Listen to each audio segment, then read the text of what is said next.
পঞ্চগড়ের তাপমাত্রা সকাল ৬টায় তেঁতুলিয়ায় ৭.৮ ডিগ্রি সেলসিয়াস তাপমাত্রা রেকর্ড করা হয়।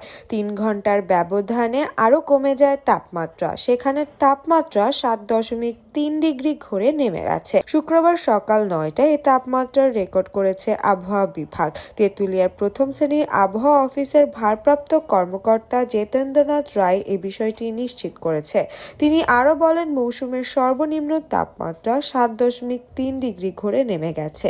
হিমালয়ের কাছাকাছি হয় উত্তর পশ্চিম থেকে বয়ে আসা হিমেল হাওয়ার কারণে তীব্র ঠান্ডা অনুভূত হচ্ছে পঞ্চগড় তেঁতুলিয়ায়।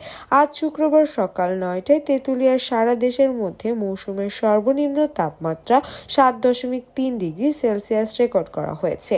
এর আগে সকাল ৬টায় তেঁতুলিয়ায় ৭.৮ ডিগ্রি সেলসিয়াস তাপমাত্রা রেকর্ড করা হয়। মৃদু শৈত্যপ্রবাহ বইছে এ জেলায়। এ সময় বাতাসের আর্দ্রতা ছিল ৮০%।